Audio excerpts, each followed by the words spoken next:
Hi, I'm Dr. Paul Levison, pediatric neurologist at the Children's Hospital in Denver.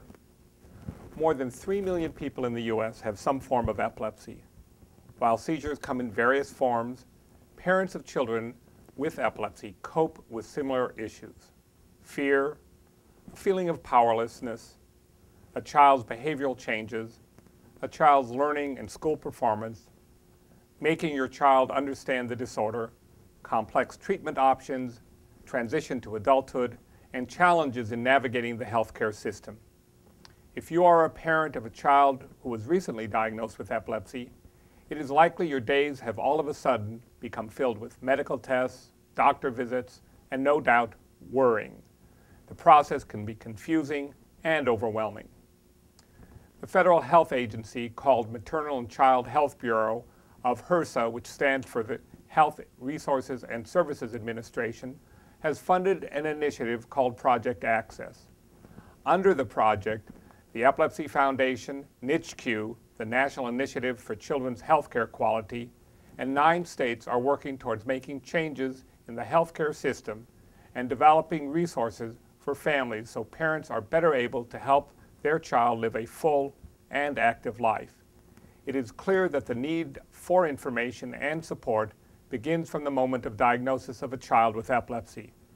That support needs to meet the psychological and social as well as informational needs of families who are feeling overwhelmed and lonely. Contact with other families can provide help based on actual experiences. There are different forms of epilepsy, and each family's experience is therefore different. Yet many families have much in common. I'm sure you will find the discussion of their individual journeys helpful. My name is Sarah, and we're from New Jersey. Eric, from Sparta, New Jersey. Our son's name is Jack, and he was 8 years old when he was diagnosed. My name's Allison Sedlacek, and I'm from Greeley, Colorado. My daughter, Liza, is 8 years old. She was diagnosed when she was 5 months old. My name is Ernestine Jackson, and I live in Chicago, Illinois. My daughter, Serena Jackson, she's 10 years old. Serena was diagnosed with epilepsy at birth. She was diagnosed with complex partial seizures.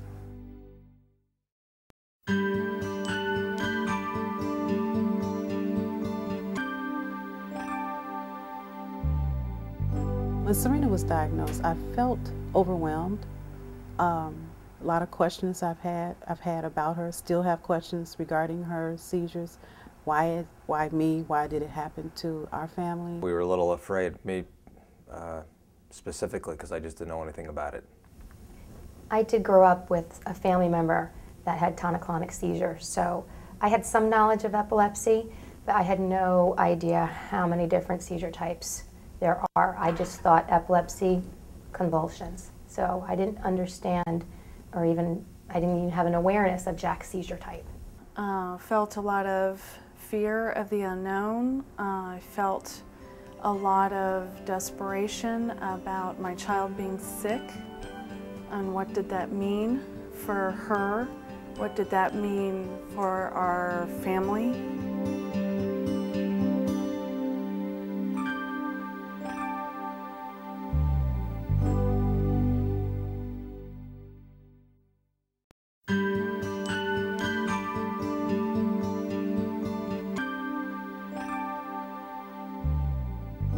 I was definitely concerned, and what does this mean for his future? Is he going to grow out of it? Is he not?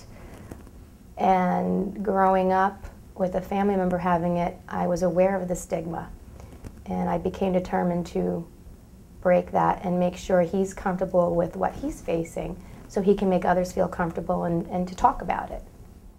And for me, just the fact that Jack coped so well helped me to cope. Because if I think if he wasn't doing so well with it, I would have had a much larger problem dealing myself.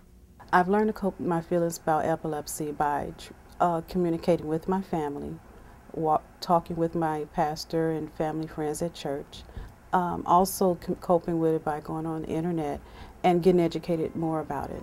I mean, I try not to look too far into the future because that's scary. So learn as much as I can along the way and take it one day at a time.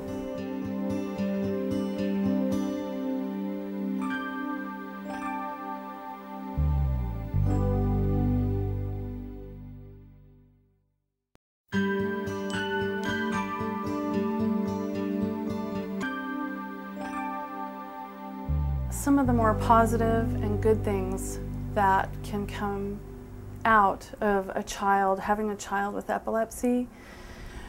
You will meet people you never would have met had you not had a child with epilepsy. And I've met wonderful, wonderful people through our journey.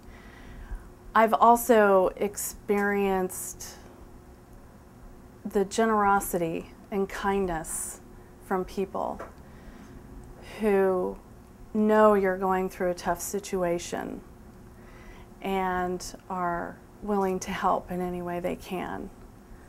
I have also experienced the relationship building in a family and getting closer and realizing what that can do for you as a family. I've also learned just how fragile your health is and how in an instant how that can change, and just how grateful I am for good health and the good days that we have. Most of the parents that I've reached out to all felt scared and felt alone. And I understand feeling scared. We're all there with you. But if you're telling yourself, I feel so alone, you need to say, I'm not alone. And just pick up the phone, get on the internet, contact your local epilepsy foundation. That's what they're there for. There's so many resources out there to educate yourself, empower yourself to learn.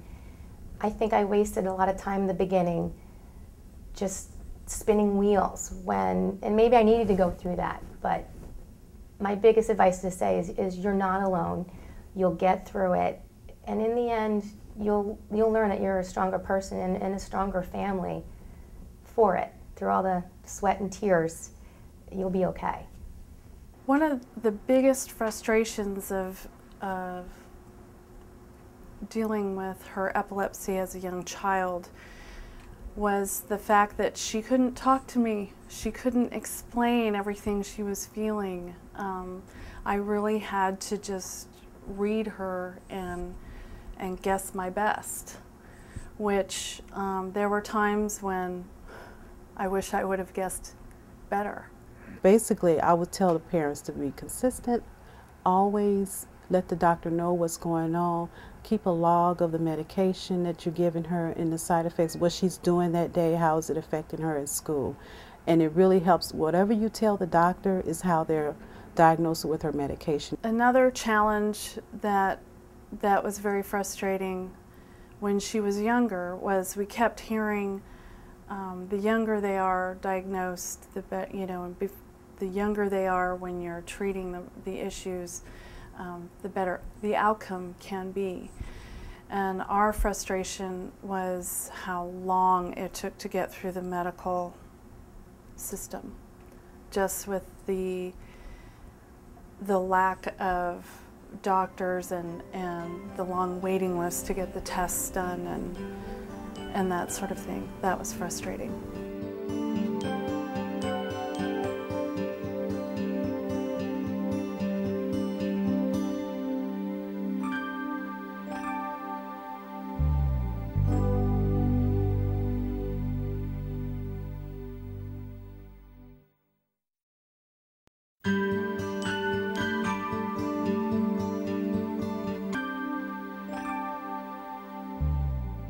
One of the things that I really try to share with parents a lot is that people around you will react to the epilepsy the same way you do.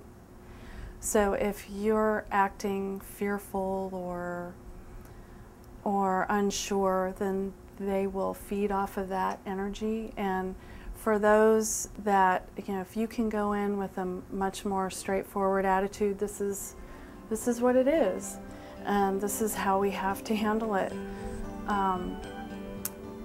You can assuage their fears and anxieties about it a lot easier.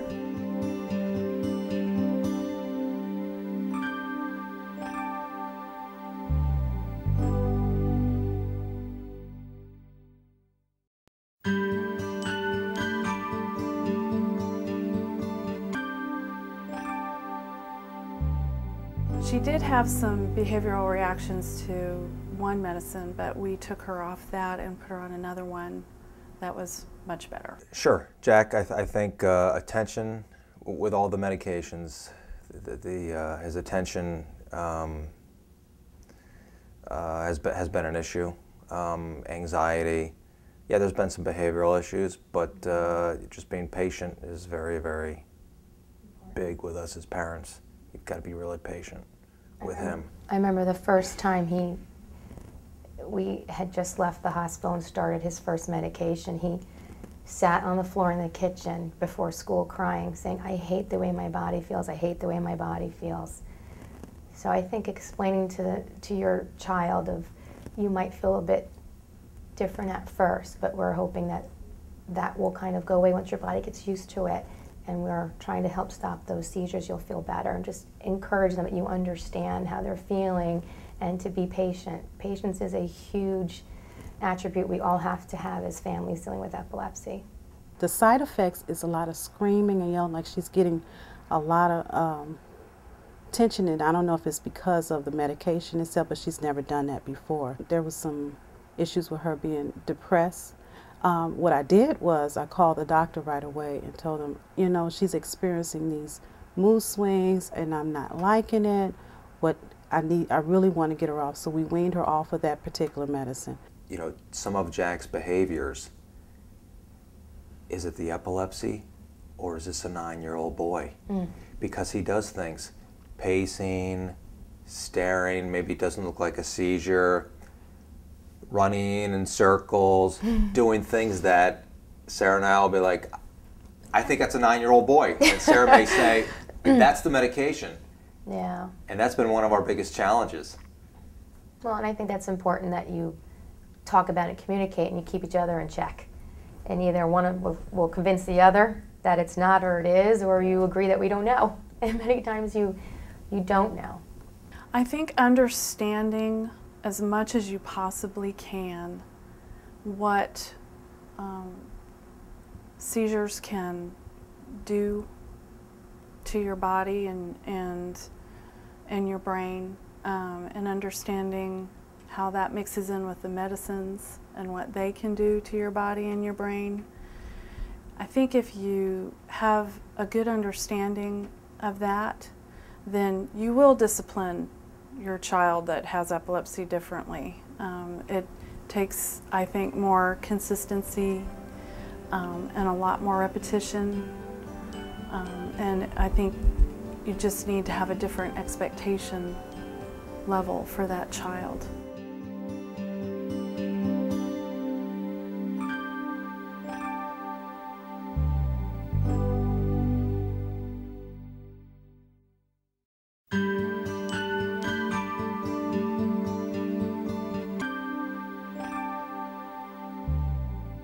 Being appropriately managed at school, I know each year I spend about the first week educating everyone, and especially there always seems to be some level of turnover between the teachers or the school nurse or a bus driver or therapists.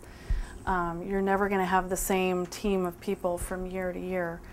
So I make a list of Liza's team and make sure that everyone on that team has an update from her summer, and if they need to be educated with seizure first aid, we take care of that, and in our case we utilize diastat when needed, so I make sure that that training takes place as well.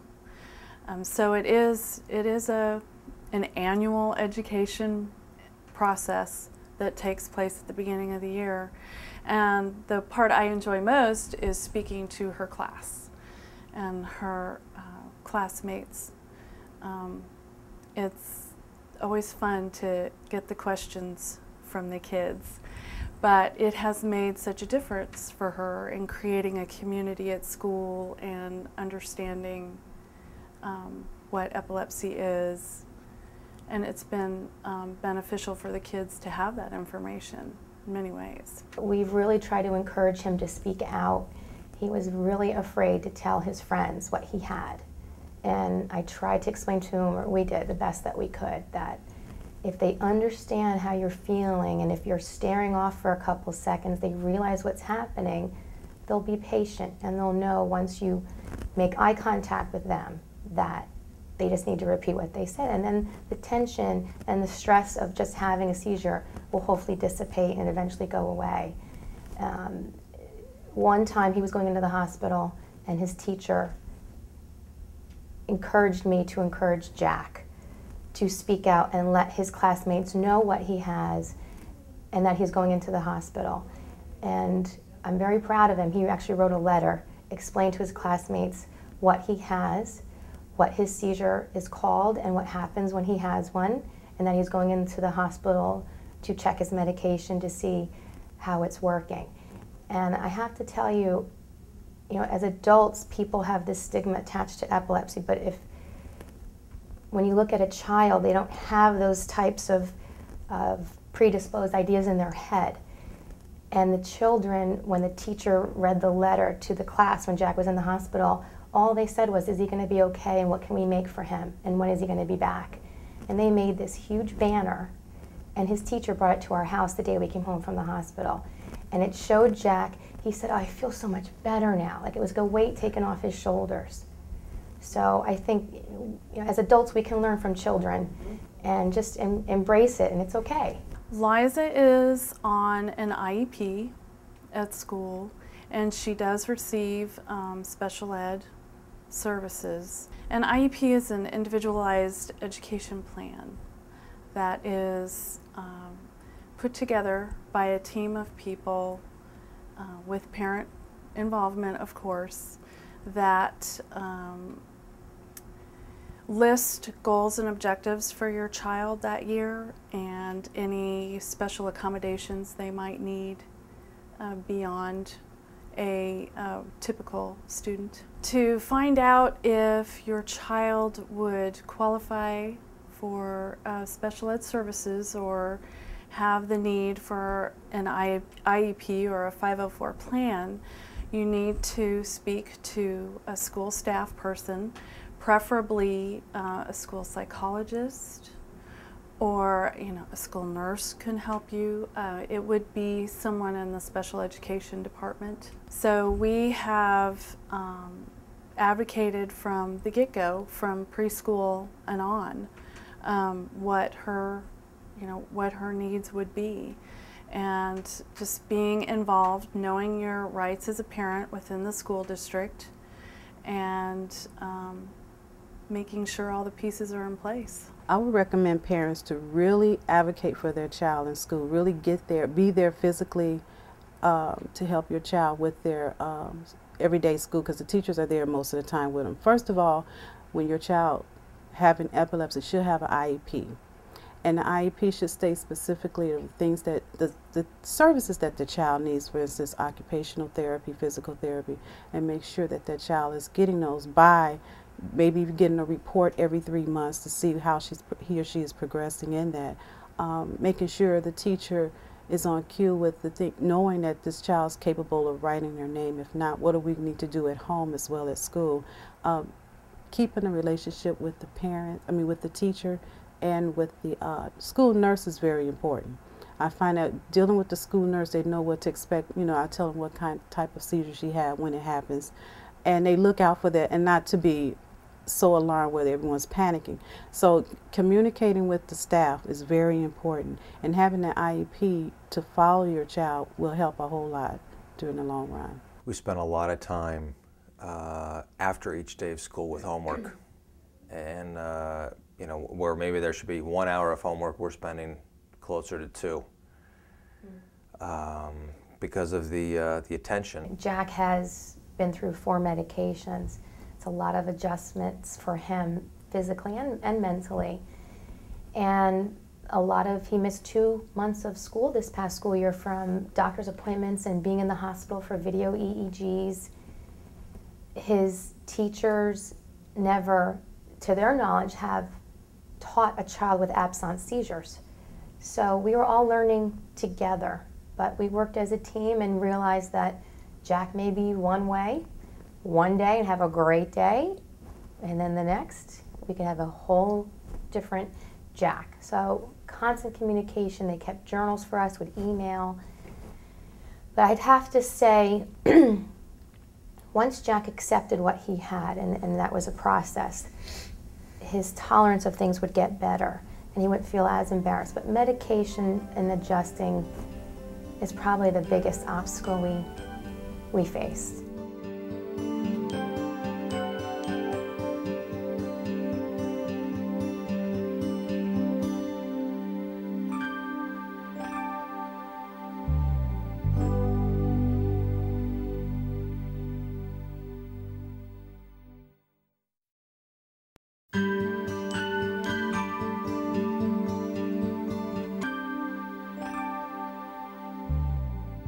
I put a log in on our board, and I said, okay, this is the time. I let the whole family know what's going on, what kind of medication that she needs to have each and every day. If I give basically I give her the medication, but I want everyone in the family to know, just in case I can't give it, they will be able to do it. And I do that for informative information for them, because there's some things I might forget, or there's changes in medicine, so there won't be any confusion. And because I'm the only one to give it to her, I know exactly what time that she has it. That is forever changing. We are on our 4th medication now. When we found the first one wasn't working, we had to titrate that one down and slowly work in the next one. So we would have a chart that we would tape up to the inside of a kitchen cabinet and just keep following the schedule that the doctors would lay out for us. There were times when it'd be a little bit easier. Now he's only on 1. So, but I don't think there's going to be a day that goes by, I'm sure you can agree, where it's not the question of, did you give Jack his medication? You have to constantly in communication with each other to make sure you don't miss that dose, because that can make a big difference.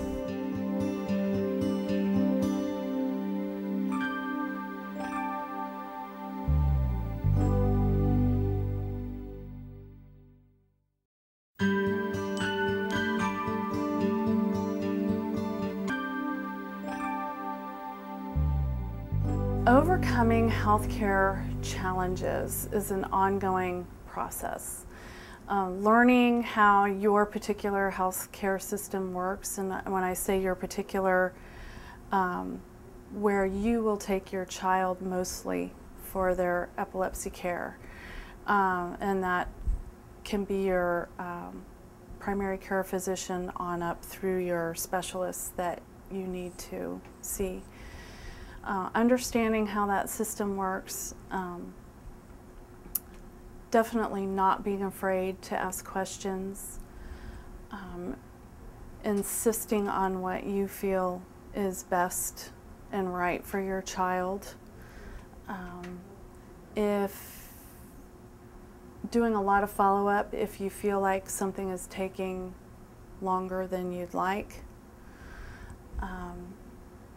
And also making it easier for them to do what's best for your child, keeping a good seizure log, keeping track of how the medicine doses are given, and if they're changing, note any side effects or changes that you observe. That absolutely helps them provide better care for your child as well. Some of this has been challenging with the providers, and this is one of the things about epilepsy that is hard to figure out, is that because you're going to talk to many doctors, and some of them have different opinions and may lead you down different paths and even different medications. And so back to the notebook, trying to keep it all together, who's going to be the ombudsman for your son? Not necessarily a doc. You as parents have to be, to try to put it all together as his advocate. My advice for parents would be to go into an appointment knowing it is a partnership. It truly is a partnership with the doctor. You're working together to do what's best for your child. And neither one of you necessarily has the best way. You're going to rely on each other to go through this journey together. Your information as the parent is absolutely vital, as is theirs, because they have the medical background. So as a partnership, you can learn how to put the two together. Parents can improve their clinical visits by being prepared, for one, by writing down some questions before they even get to the doctor's office.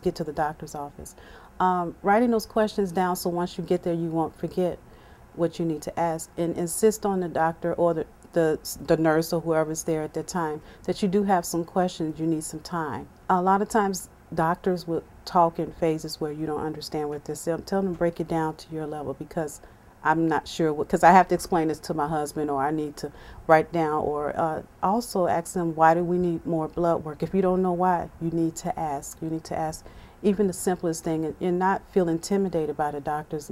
Let them know that I'm here because we're advocating for my daughter and my child. Taking notes is important because there's so much going on, and not just dealing with epilepsy. If you have other children or you're working, your life, you forget. You tend to forget. So keeping notes, especially when there's behavioral issues with medications, you know, a doctor may say to you, do you have any issues? And you say, oh, not so much. But then if you look back in your notes, you say, oh, okay, this started right around when we switched medications. It just helps you kind of keep in check. His teachers, Jack's teachers, were great because they would keep daily logs, and then they would email to us at the end of the week.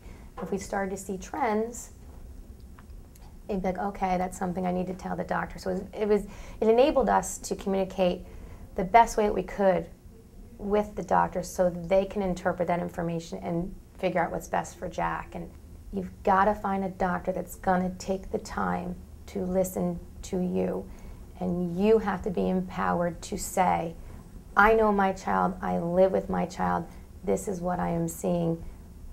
You need to listen and work together. If you're not getting that, they could be the best doctor ever, but you need to find a personality and a doctor that matches yours, because you're going to be working with them for a long time.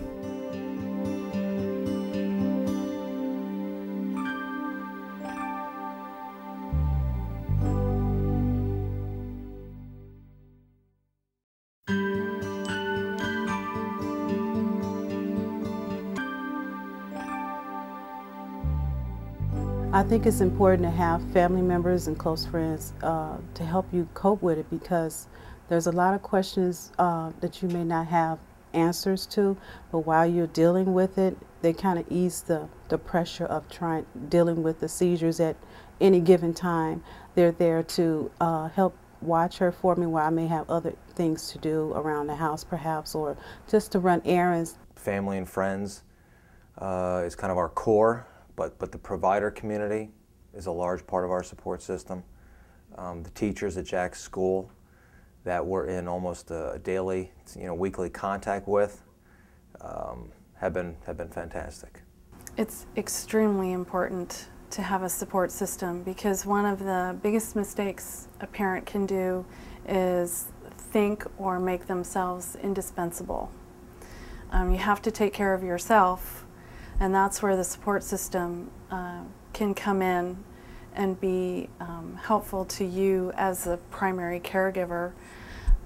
But it's also when you have other kids that you're worried about, that you need to take care of as well. A support system is just so vital. When you need information from other parents or want to connect with other parents, having that support is so vital. So as frustrated as we get, it's not a science and it's trial and error. You could sit back and you could get upset about it and complain about it, or you can say, okay, I'm rolling up my sleeves, I'm going to get involved to help everybody, because there's a lot of families affected by this.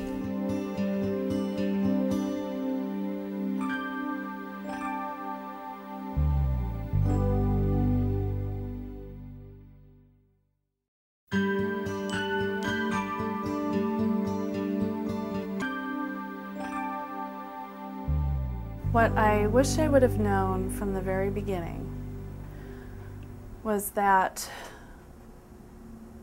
by the third medication, seizure medication, if you are not at a level of acceptable control or not controlled at all,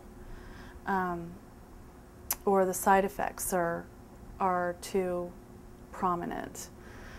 If you're not happy with that, by the third medication, I wish I would have known that at that point is when you need to start seeking other options for treatment.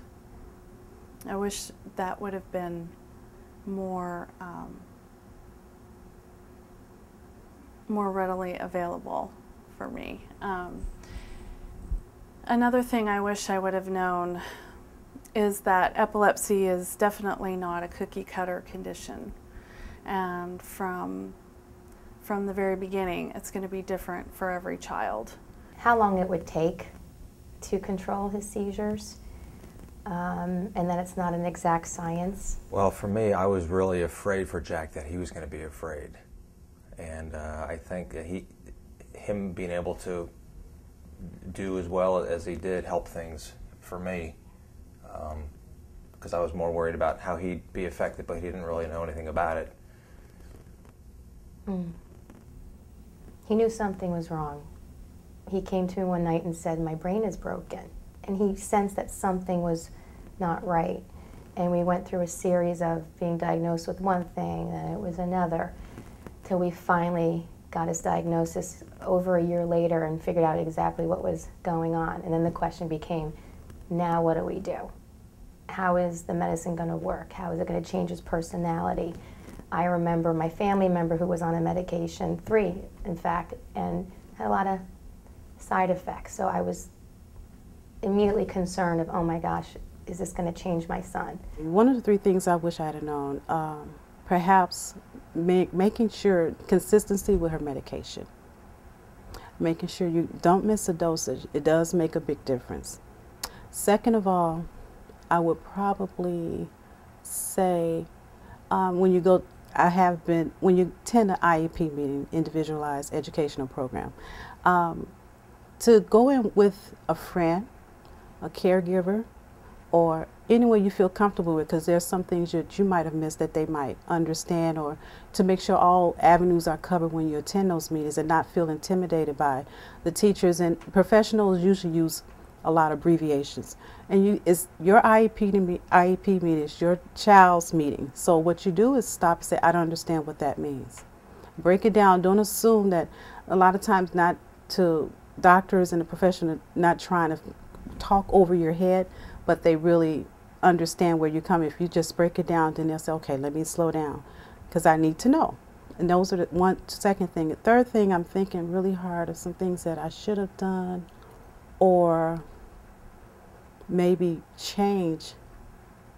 You know, I think there's the terminologies that is being used through seizure disorders, epilepsy.